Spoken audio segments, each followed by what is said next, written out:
Puji Tuhan, selamat siang Ibu Bapak, saudara kasih Tuhan. Terima kasih buat tim Praise and Worship ya. Tadi waktu kita nyanyi, kalau sangka kalah, seolah-olah mereka malaikat yang nyambut kita ya. Berpakaian putih mereka semua, rasanya kita pengen terbang udah. Aduh, kayaknya tadi lagu itu pengen diulang terus kayaknya. Betul nggak? Ibu-ibu, bapak-bapak. Tadi saya lihat udah ada orang kayak mau terangkat nih gitu. Ya puji Tuhan, terima kasih ya. Mereka selalu berusaha mengajak kita untuk sama-sama masuk hadirat Tuhan lewat pujian penyembahan kita.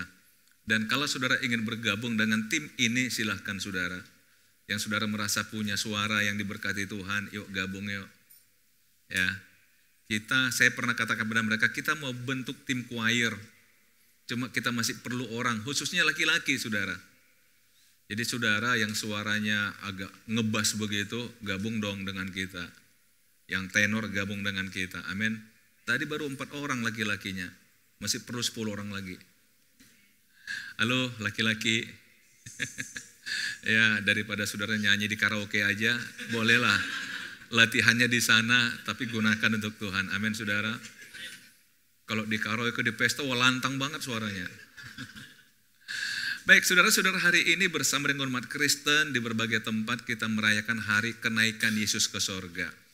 Ya, kita bersuka cita. Dan saya sedang berpikir saudara selalu, kapan ya kita punya ruangan yang lebih besar lagi ya. Waduh, ini ruangan kita cukup sempit, sehingga kalau tadi agak digeser-geser saudara. Tadi saya bilang yang jaga kursi di sana, saya bilang kayak OKP aja. Menjaga nggak boleh sini, udah ada yang punya gitu kan. Ternyata mereka yang punya saudara. Jadi maaf, kalau tadi saudara sempat mau duduk di situ diusir, tolongnya. Dimaafkan yang ngusir ya. Karena kapling mereka itu. Kapling putih-putih. Baik saudara-saudara, hari ini kita peringati kenaikan Yesus ke sorga atau Yesus kembali ke sorga. Izinkan saya mengajak saudara untuk melihat fakta Alkitab. Saudara, saya sering merenungkan begini ya. Kalau saudara ikuti dalam Alkitab, bahkan sejak Tuhan menciptakan manusia, Tuhan itu sebenarnya memperlakukan manusia itu sangat istimewa. Buktinya, begitu Tuhan ciptakan dunia, udah sempurna semuanya, bahkan Alkitab mengatakan sungguh semuanya amat baik adanya, betul? Tapi Tuhan juga nggak puas. Dia menciptakan satu taman namanya Eden, tempat manusia tinggal. Jadi manusia itu sangat istimewa bagi Tuhan. Karena itulah ketika manusia pertama Adam dan Hawa jatuh dalam dosa, sesungguhnya Tuhan itu sedihnya luar biasa. Dengan sangat terpaksa dia harus menghukum manusia untuk keluar dari Taman Eden. Tetapi saudara, sejak itu juga Tuhan selalu menjanjikan jalan keluar bagi manusia itu. Sehingga kalau saudara lihat dalam Alkitab dicatat, beberapa kali Tuhan harus intervensi dalam hidup manusia. Ketika saudara tahu misalkan di zamannya Nuh, manusia kejahatan sudah merajalela, Tuhan gak mau. Kalau akhirnya dunia penuh dengan segala kejahatan, sampai Tuhan ambil satu langkah yang luar biasa, bagi Tuhan itu pasti langkah yang sangat pahit. Dia harus tenggelamkan bumi, tapi menyelamatkan satu keluarga Nuh. Dengan harapan, saya ingin mulai satu generasi baru di bumi ini. Tapi saudara lihat, setelah berapa generasi kemudian, orang mulai mencoba melawan kehendak Allah, orang mulai membangun menara yang katanya sampai ke langit. Tujuannya apa? Supaya mereka nggak perlu berserak, padahal Tuhan katakan penuhi bumi. Akhirnya Tuhan kacaukan bahasa mereka. Itulah menara Babel. Dan seterusnya saudara. Tuhan akhirnya memanggil namanya Abraham untuk menjadi berkat bagi bangsa-bangsa. Turun ke Ishak, Yakub dan seterusnya. Dan lewat nabi-nabi juga Tuhan selalu bicara kepada umatnya. Mengingatkan umatnya akan dosa mereka, akan pelanggaran mereka. Tujuan cuma satu. Supaya manusia itu hidup di dunia dengan damai sejahtera, dengan sukacita. Jadi kalau saudara renungkan ini semua, luar biasa Tuhan bagi kita. Amin saudara. Termasuk juga akhirnya Bapa di sorga mengutus anaknya ke dunia, Yesus Kristus. Tapi ditolak oleh manusia, sampai akhirnya dia mati di salib. Akhirnya dia bangkit dan naik ke sorga. Saudara-saudara, kalau ini kita renungkan, harusnya kita malu. Kalau kita masih berbuat jahat, masih berbuat salah. Berulang kali manusia itu menyakiti hati Tuhan. Tapi Tuhan tetap tunjukkan, aku mengasihi engkau. Dan saya percaya semua kita yang hadir pada pagi ini, pada siang ini adalah orang-orang yang dikasihi Tuhan. Orang-orang sudah menikmati banyak kasih Tuhan. Di dalam Kisah Para Rasul 1, saya ingin ajak kita melihat Kisah Rasul pasal 1 tentang kenaikan Yesus ke sorga. Hai Theophilus, dalam bukuku yang pertama, aku menulis tentang segala sesuatu yang dikerjakan dan diajarkan Yesus sampai pada hari ia terangkat. Sebelum itu ia telah memberi perintahnya oleh Roh Kudus kepada rasul-rasul yang dipilihnya. Saudara, hai Theophilus, siapa Theophilus? Theophilus adalah seorang gubernur pada masa itu, atau pemimpin di kota Yerusalem pada masa itu. Waktu itu ada banyak berita yang simpang siur tentang siapa? Satu pribadi, Yesus Kristus. Sampai-sampai dia kata, hey Theophilus, dalam bukuku yang pertama. Buku yang pertama adalah Injil Lukas. Di sana juga dimulai, hai Theophilus yang mulia. Jadi di sana sebenarnya Lukas sebagai murid Tuhan Yesus, dia ingin menyampaikan kesaksian yang benar tentang Yesus Kristus. Kemudian dikatakan dalam buku yang pertama, berarti ini buku yang kedua, yaitu Kisah Para Rasul. Tentang siapa? Tentang segala sesuatu yang dikerjakan dan diajarkan Yesus. Sampai pada hari ia terangkat. Itulah yang kita peringati hari ini. Sebelum itu ia telah memberi perintah oleh Roh Kudus kepada murid-muridnya. Kepada mereka ia menunjukkan dirinya setelah penderitaan selesai. Dan dengan banyak tanda ia membuktikan bahwa ia hidup. Sebab selama 40 hari ia berulang-ulang menampakkan diri dan berbicara kepada mereka tentang kerajaan Allah. 40 hari sejak Yesus bangkit dari kematian. Yesus masih memilih 40 hari tinggal di bumi untuk membuktikan dia hidup. Saudara, kenapa ini begitu penting bagi Yesus untuk membuktikan?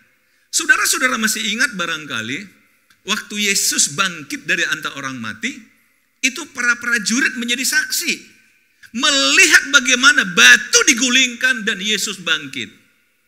Tapi ketika mereka menyampaikan berita itu kepada para imam, apa kata para imam? Jangan ceritakan itu. Katakan saja waktu kalian sedang tertidur, murid-muridnya mencuri mayat Yesus.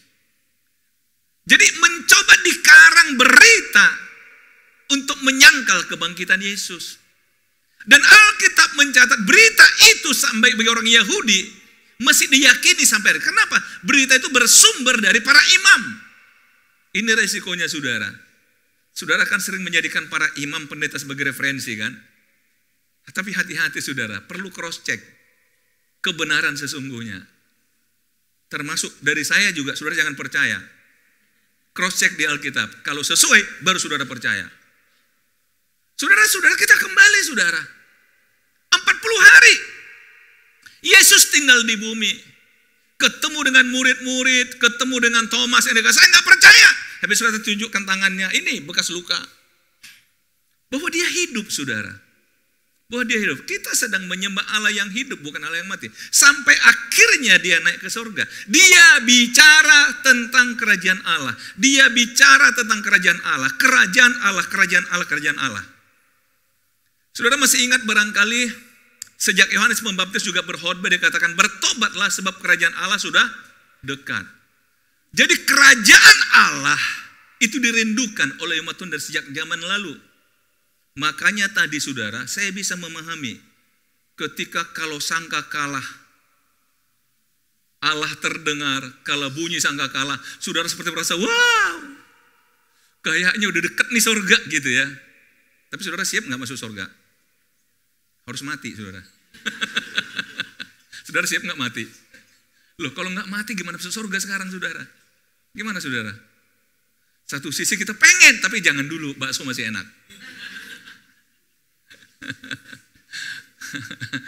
Bipang masih tahu saudara Bipang? Babi panggang. Itu model Pontianak Bipang. Kalau model Medan BPK. Oke, saudara-saudara, kerajaan Allah.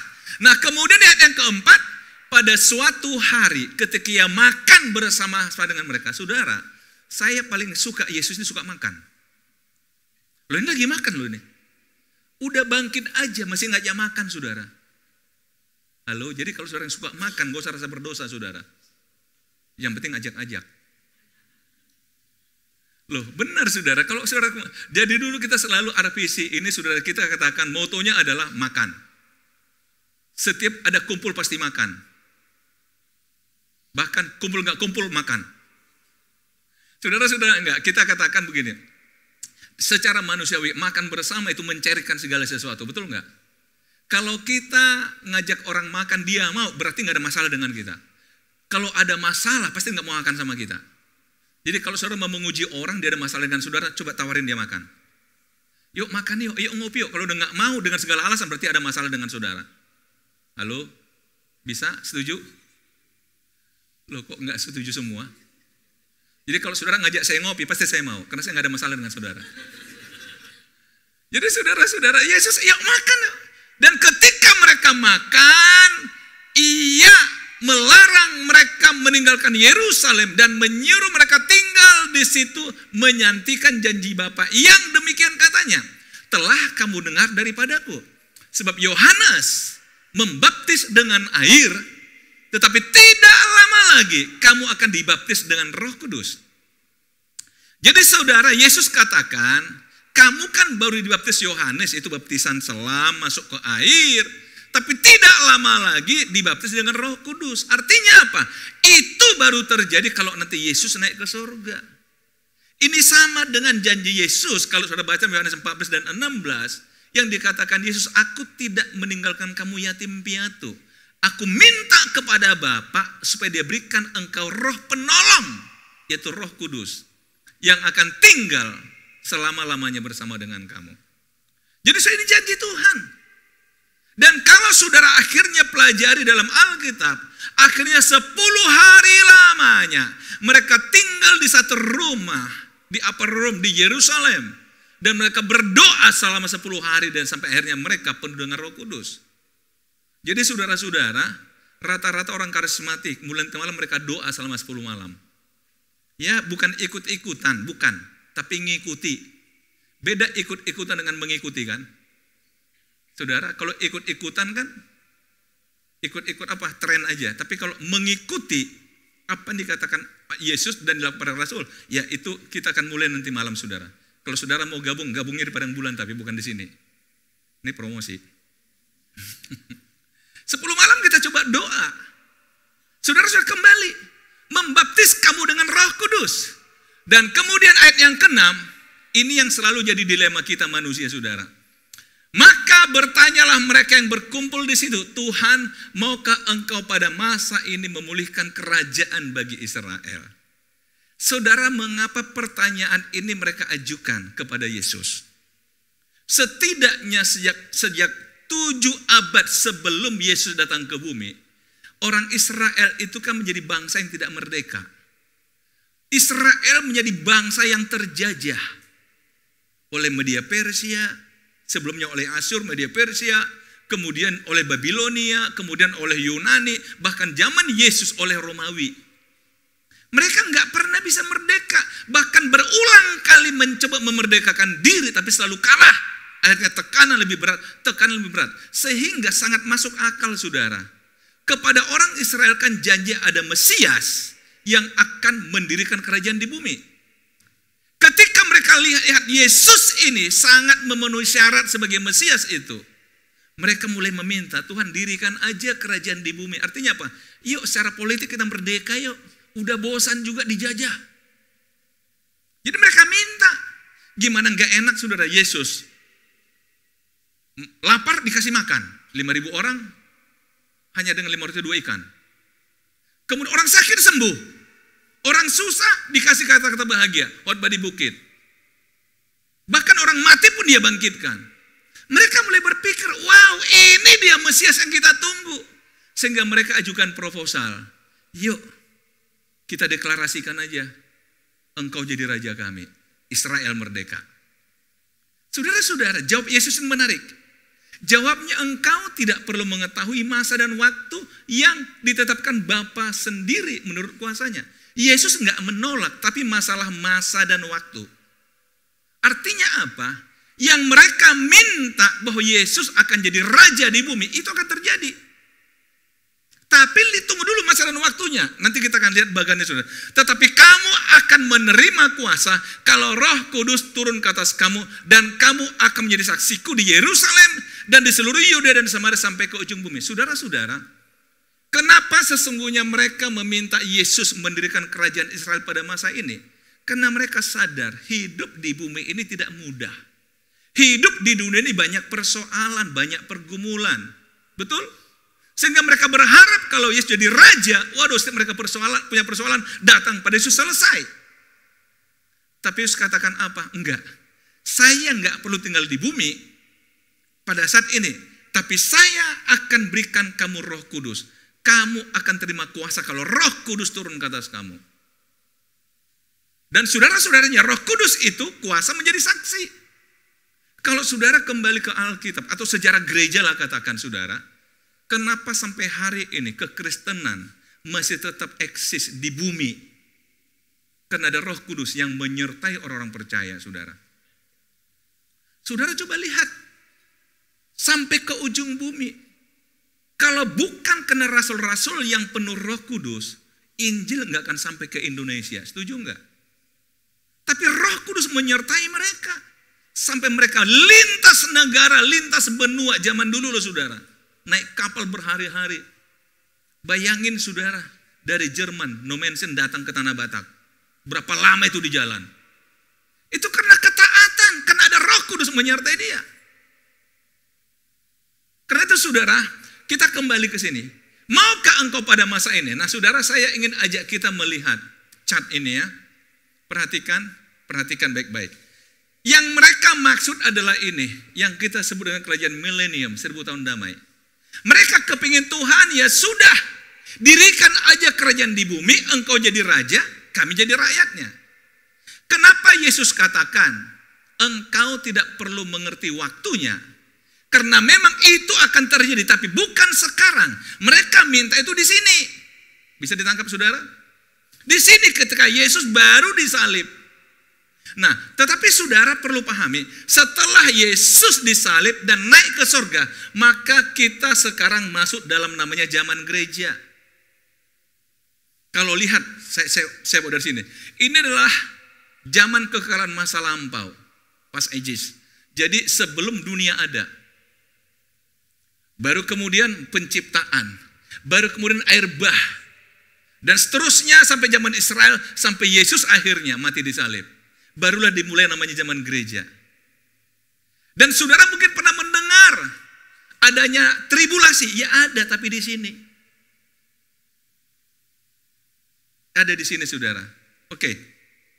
Saudara-saudara, saya hanya ingin, saya pakai Alkitab ya. Saudara bisa baca ayat-ayat ini, saudara bisa catat. Bahwa kita tidak berandai-andai. Alkitab itu menjelaskan masa depan dengan begitu lengkap saudara. Dengan begitu detail. Cuma kadang-kadang orang karena pengertiannya setengah-setengah, misalnya, maaf, mengkaitkan vaksin dengan antikris. Mengatakan, jangan mau divaksin. Kalau engkau divaksin, itu masuk chipnya antikris. Engkau akan dikalikan antikris. Saudara, saya ingin jelaskan. Alkitab mengatakan begini. Antikris itu ada di masa ini, betul? Dan saudara tahu, nanti sebelum zaman antikris, kita kalau masih hidup pada tangan Tuhan, kita tuh diangkat ketemu dengan Tuhan yang disebut dengan rapture. Jadi saudara nggak akan masuk ke sini kecuali saudara nggak percaya Tuhan. Jadi maaf kalau saya katakan mau divaksin dan apa-apa nggak ada masalah saudara. Mau tanam chip nggak ada masalah. Toh nanti masa ini saudara bisa baca dalam 1 Tesalonika kalau saudara nggak percaya. Dalam 1 Korintus juga, saudara bisa baca, saudara. Kita tidak akan masuk namanya masa antikris, masa tribulasi. Karena kita akan ketemu dengan Tuhan. Kalau masih hidup waktu itu diubahkan. Bahkan saya sudah penjelaskan di masa lalu. Kita yang mati dalam Tuhan, yang sekarang ada di Firdaus mereka itu seperti Abraham. Nanti mereka dibangkitkan untuk bersama dengan kita ketemu dengan Tuhan. Orang katakan adalah reuni orang percaya. Selama masa antikris kita bersama dengan Tuhan Yesus. Baru di akhir masa antikris, ketika Tuhan mengalahkan antikris ini, kita turun ke bumi bersama dengan Yesus masuk kerajaan damai sejahtera 1000 tahun. Inilah yang diminta orang Israel tadi. Bisa ditangkap saudara? Yesus katakan iya, itu nanti. Sekali lagi saudara, saya ingin kita paham betul supaya saudara enggak digoncang-ganjingkan, enggak digoncang oleh orang-orang dengan isu. Saudara pahami Alkitab aja lah. Hati-hati saudara dengan YouTube saudara. Oh, kadang-kadang ada YouTube hanya supaya banyak yang nontonnya aja. Sengaja dia buat yang sesuatu yang kontradiksi saudara. Waduh, baca Alkitab aja saudara. Ya, di handphone saudara ada Alkitab kan, baca-baca saudara. Jangan cuma yang isu yang dibahas di sana. Saudara lihat Alkitab. Nah, karena itulah ketika mereka maukah engkau pada masa ini, mereka minta di sini mendirikan kerajaan bagi Israel. Yesus katakan apa? Engkau tidak perlu tahu masa dan waktunya.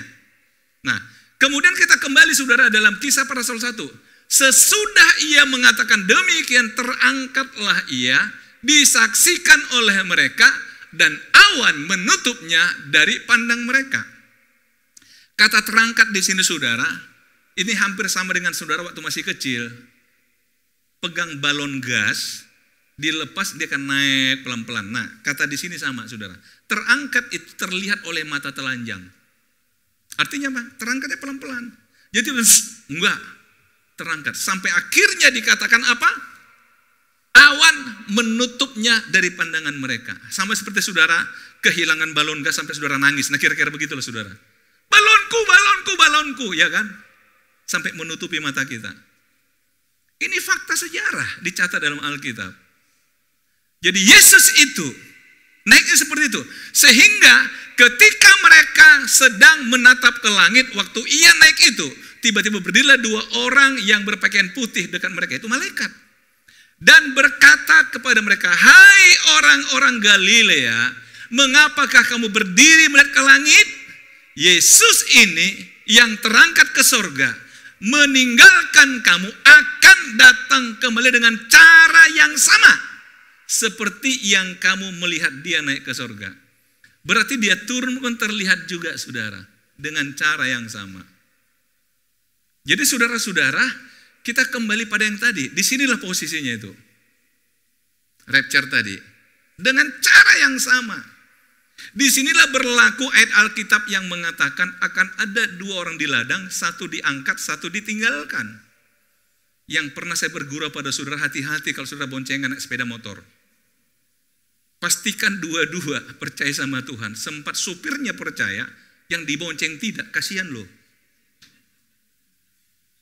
Jadi tolong ibu-ibu kalau diajak sepeda motor pastikan, kamu udah percaya Tuhan belum? Termasuk supir Gojek, tanyain dia. Enggak saudara. Itu gurauan saya saja.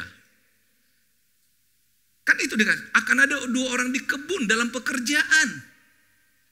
Kenapa? Itu akan terjadi nanti.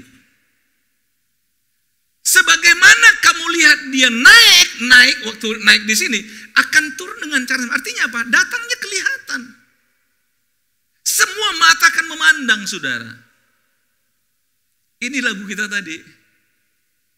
Yang tadi Wel katakan, wah dia akan turun dengan cara yang sama. Nanti akan jadi kegoncangan dalam dunia. Karena apa? Live. Turunnya di mana nggak tahu kita. Doa aja dari RPC. Tapi saudara-saudara, itu saya gurauan nanti saudara kata-kata gembala kami, di RPC lo turunnya, ayo ke sana, biar tunggu datangnya Tuhan. Kita nggak usah kemana-mana, nanti kita ketinggalan. Enggak saudara. Sering orang keliru begitu saudara. Maaf, ada berapa ajaran pernah terjadi, saudara bisa baca sejarah. Mereka harus kumpul di sebuah gunung, tanggal sekian Yesus datang. Ternyata sampai jam 12 malam, Yesus nggak datang. Ada yang katakan, oh delay. Enak aja bilang delay. Bahkan ada karena gengsi, kita harus bunuh diri biar kita masuk surga. Bunuh diri massal. Di Korea kan terjadi. Udahlah, nggak usah aneh-aneh saudara. Kalau belum datang ya belum datang aja. Jadi saudara lihat, ini akan terjadi. Sebagaimana kamu lihat dia naik, dia akan turun. Oleh karena itu saudara-saudara, kenaikan Yesus ke sorga, apakah setelah di sana dia selesai? Enggak. Mari saya ingin ajak kita lihat Ibrani pasal 11. Apa sih yang terjadi? Kenapa Yesus harus datang ke dunia dan dia kembali ke sorga? Lihat. Setelah pada zaman dahulu, Allah berulang kali dan dalam pelbagai cara berbicara kepada nenek moyang kita dengan perantaraan nabi-nabi, maka pada zaman akhir ini ia telah berbicara kepada dengan perantaraan anaknya yang telah ia tetapkan sebagai yang berhak menerima segala yang ada. Oleh dia Allah telah menjadikan alam semesta. Saudara-saudara, mari pahami ayat ini. Ada dua zaman yang disebut di sini, zaman dahulu dan zaman akhir. Zaman dahulu Allah berbicara kepada nenek moyang kita lewat nabi-nabi. Saudara tahu nabi terakhir itu adalah Nabi Maleaki. Setelah Maleaki itu terjadi 400 tahun sebelum Masehi, sebelum Yesus datang. Tuhan marah sama mereka yang pernah saya khotbahkan ini sebenarnya. Yang lalu itu, aku mengasihi kamu. Apakah Tuhan pendendam yang saya katakan? Ketika mereka tidak menghormati Tuhan, Tuhan katakan selesai sudah. Tuhan gak lagi mengutus nabi. Sampai akhirnya Yesus datang yang dilalui oleh Yohanes Pembaptis. Masih ingat berita itu saudara? Dan sejak saat itu juga Tuhan tidak kirim lagi nabi. Artinya apa? Zaman para nabi selesai ketika zaman akhir dimulai. Kapan zaman akhir dimulai? Ketika Yesus datang ke dunia. Jadi pertanyaan saudara, apakah sekarang ada nabi lagi? Kalau menurut ayat ini tidak. Saudara berkata, loh dalam besok ada para nabi. Iya, itu dan fungsional sifatnya, bukan struktural, bukan nabi seperti yang dikatakan dalam Alkitab. Itu sebab Ibrani mengatakan zaman akhir ini ia telah berbicara kepada anaknya Yesus Kristus. Yesus Kristus. Jadi saudara lihat, dialah yang berhak menerima segala yang ada. Oleh dia Allah telah menjadikan alam semesta. Nah, lihat di ayat yang ketiga. Ia adalah cahaya kemuliaan Allah dan gambar wujud Allah dan menopang segala yang ada dengan firman-Nya yang penuh kekuasaan. Dan setelah selesai apa? Mengadakan penyucian dosa. Di mana itu? Di salib. Setelah selesai mengadakan penyucian dosa, ia duduk di sebelah kanan yang maha besar di tempat yang tinggi. Dia kembali ke surga. Ini yang kita peringati hari ini. Jauh lebih tinggi daripada malaikat-malaikat. Posisinya lebih dari malaikat. Sama seperti nama yang dikaruniakan kepadanya. Jauh lebih indah daripada nama mereka. Saya ingin saudara pahami ini. Setelah ia selesai mengadakan penyucian dosa, ia duduk, dia kembali ke sorga, duduk di sebelah kanan yang maha besar, di tempat yang tinggi. Untuk apa dia di sana? Apakah istirahat? Tidak.